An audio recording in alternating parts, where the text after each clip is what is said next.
Čau, mani sauc Emīlija, un šodien es esmu atpakaļ ar jaunu video, un ar video, kur es neesmu redzējusi latviešu youtuberiem, kas ir mans nepopulārais viedoklis, kā, piemēram, cilvēks vienkārši dalās ar viedokli, kas varbūt nav tik populārs sabiedrībā, kas varbūt gan par mūziku, kas varbūt gan par modi, kas varbūt arī par subkultūrām. Vienkārši es atstāšu pāris video referencēm, lai jūs zinat aptuveni, kas ir tas, kas man bija padomā.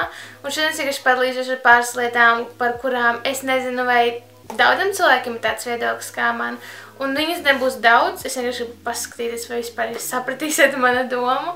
Un jā, es ceru, ka jums šis video patiks, neaizmirstiet nolaikot un piesakot manam kanālam, un sāksim šo video ar pirmo nepopulāro viedokli. Mani viedokļi ir pierakstīti man telefonā, tāpēc pirmais viedoklis, kas manuprāt ir ļoti nepopulārs, ka meitenes, kas daudz krāsojas, nav kompleksainas un ka tas ir ok, ka meitenes daudz krāsojās. Ir tieši latviešu kultūrā, kas mums apkārt šobrīd ir ļoti daudzi cilvēki nosoda citus par to, ka viņi krāsojas. Ir tīpaši puiši saka, nedod Dievs, piemēram, mani draugi, manas draudzenes, kuras ir attiecībās, un es ar viņiem satiekos, un mēs ejam kaut kur visi kopā, un tad viņi komentē lietas, kā nedod Dievs, ka mana draudzene krāsotas katru dienu, tā kā es gribu redzēt viņu, nevis to kosmētiku špakteli. Un, manuprāt, tā ir diezgan liela problēma mūsdienās, ka vīrieši uzskata to, ka pirmkārt viņiem ir tiesības izlemt, kā mēs izskatāmies, jo, hell no, es netaisos izskatīties priekš tevis kaut kā, jo šī ir mana dzīve un es izskatos priekš sevis. Un otrkārt, ka mēs to darām tāpēc, ka mēs esam kompleksēns. Nē, tev dabīgi nevar būt sarkanas lūpas. Nē, dabīgi tu nevari dabūt tās kaķicis. Un nē, acuēns nav dabā paredzētas. Kā es sāku krāsoties, bija tas, ka man aizliedza krāsoties, ja es nelietoju neko, kas nav uzlabojuši, piemēram, tonālais vai uzacu pudrus un tā tālāk. Un man ļāva izmantot tikai zilus, rozā, neonā zīmuļus, lai uzlasītu kaķicis, lai tā kā izsauc savas acis, tāpēc, ka tu to dabīgi nevar nekādīgi panākt. Un es ar gadiem esmu sapratusi to, ka tīpaši šajā kultūrā, kurā vīrieši ļoti nosoda sievietes, ka ir tik daudzas sievietes, kuras krāsās, tāpēc, ka viņiem vienkārši patīk. Viņam nav kompleksu, kā viņas izskatās. Protams, mums visiem ir kaut kas mums nepatīk. Man nepatīk, man super sarkanie vaigi. Un jā, es jūtos nedaudz labāk ar tonālo virsu sabiedrībā, jo tad man nav vienkārši 101 jautājums no cilvēkiem, kāpēc es sārkstu. Bet es nevainu to faktu, ka kosmetiku ļoti daudz no mums izmanto vien tāpēc, lai mūs iepriecinātu. Un mums patīk kosmetika, tāpēc, ka vienkārši mums patīk. Un man šķiet, ka šis ir ļoti nepopulārs viedoklis, tāpēc, ka es konstanti dzirdu no visiem apkārt, ka meitenēm vispār nevajag špaktelēties, meitenēm nevajag tā smērēt seju. Kaut arī vienkārši vīrieši pieņemat to, kāda viņi ir ar kosmetiku vai bez, un beidziet uzspiest sievietei savus kompleksus un savus kaut kādus aizspriedumus. Ja meitene grib uzlikt sarkanu lupu krāsu, ļaujiet viņai. Tas parāda vairāk par jums nekā par meiteni, kurai vienkārši grib izskatīties jauki. Un ja viņa grib izskatīties tā, kā viņa izskatās, kāpēc ne? Man šķiet, ka neviens nenomirst rezultātā, vai ne? Tas ir. Es šodien visu dienu cīnos ar savu copīti. Tāpēc lūdzu nerakstiet komentārā, ak, Dievs, Emīlija savāc savus matus. Tāpēc, ka es zinu, es centos un vienkārši nesanāk. Tāpēc šodien samienāsimies ar šo, kas man notiek. Nepopulārais viedoklis numur 2.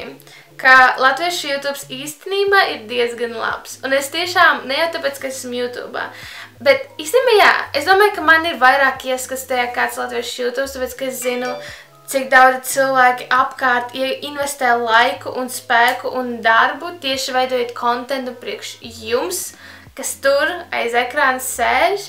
Padomājiet, mēs filmējam jau vairākus gadus, un filmēšana un editošana tiešām aizņem ilgu laika posmu. Tas nav, ka mēs paņemam un ieejam un uzliekam video un viss ir kārtībā.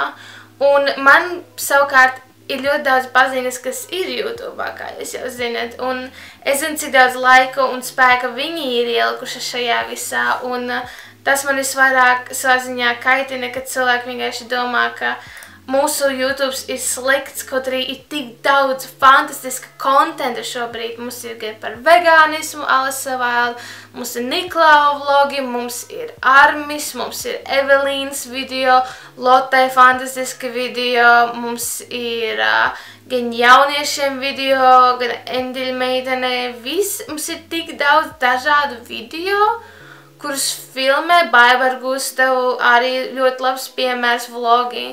Un man vienkārši gribētos, lai jūs saprastu to, ka cilvēki cenšas un tas ir process un ar laiku viņš arvien vairāk un vairāk attīstīsies, bet mēs mācāmies tāpat kā jūs skolas solē. Nav tā, ka jums iedos 10. klases eksāmenu no matemātikā, kamēr jūs mācāties tikai 6. klasē. Tas būtu absurdi un jūs bieži vien prasat no mums jau kaut kādu līmeni, kas ir, piemēram, Amerikā, kad viņi filmē video jau 12 gadus. Neviens no mums nefilmē 12 gadus. Un YouTube's pirmie video iznāca 2006. 2007. gadā, un neviens Latvijā īsti nedarīja to 2006. 2007. gadā. Tāpēc ļaujiet mums attīstīties mūsu laika posmā, bet šobrīd, priekš tā, ko mēs esam sasnieguši, mums ir ļoti labs līmenis. Un man ir lepnums teikt, ka esam latviešu YouTuberi, tāpēc, ka tas tiešām ir liels darbs. Un esmu lepna par savu darbu, un man ir prieks, kurā virzienā iet mūsu YouTubes. Nepopulārs viedoklis numur 3.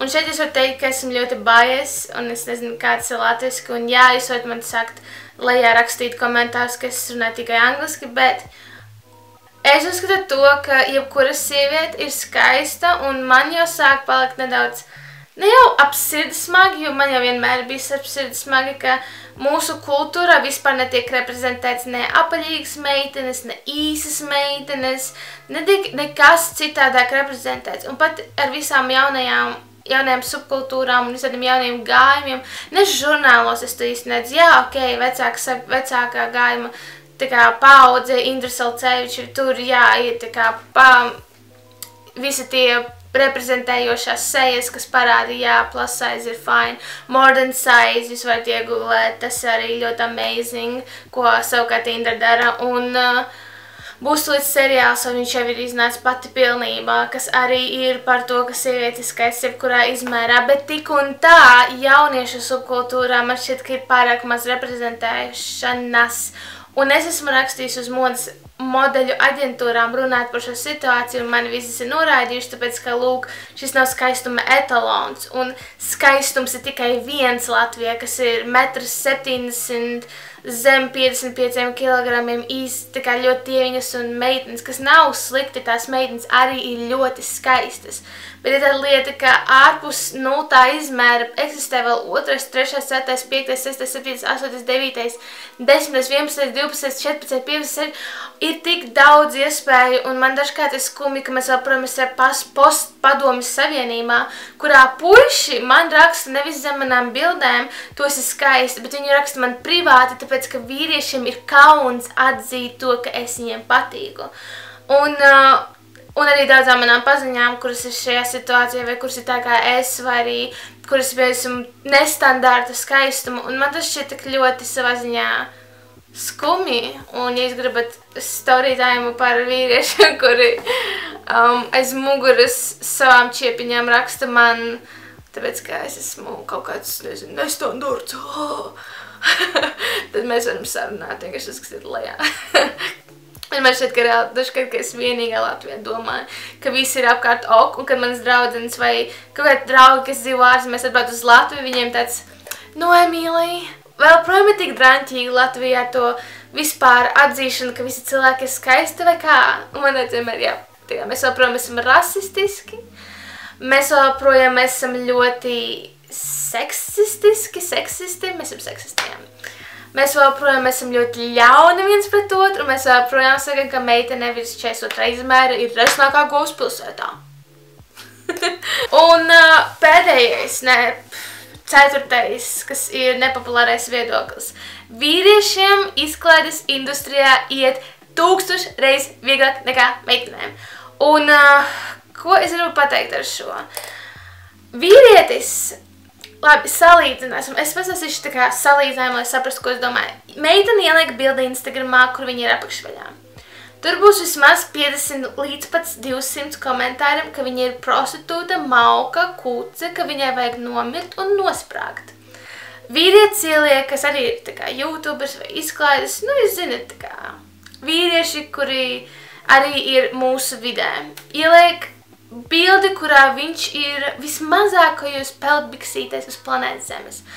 Wow, beast, nice, vecis, karsti, wow, gribu tevi paņemt tepat uz priekšu, un ir gandrīz 0 komentāru. Tas nenozīmē to, ka meitnei, kas ieliek apakšveļā, nav labu komentāru. Tāpēc, ka es esmu saņēmis daudz un dikti labu komentāru, bet labi komentāri, slikti komentāri. Vīrietim savukārt ir labi komentāri, labi, jā, pāris slikti komentāri. Un ko es gribu pateikt ar šo situāciju? Tas ir viens no lielākajiem rādītājiem, ka vīrieši tiek cauri daudz lielākajām lietām nekā sievietes. Sievietei jābūt ļoti piesaktai, sievietei jābūt klusai, sievietei jābūt pareizai, sieviete nedrīkst lamāties, sieviete nedrīkst rādīt dekoltē. Nedod Dievs, ka neparādīs dekoltē, vai ne? Vīrietis var iet pa parkiem un taisīt visādas skečus, kur viņš vienkārši saka meitenēm, ka viņš ir prostitūts un viss ir forši. Vīrietis var nebūt skaistākais uz planētas Zemes, un zinat ko? Meitenes kusīs. Tāpēc, ka meitenes neskatās tik ļoti uz izskatu. Meitenes tik ļoti nepiekasās, ka viņam nav bicīši. Meitene ne tik ļoti piekasīsies, ja čalim nav 990.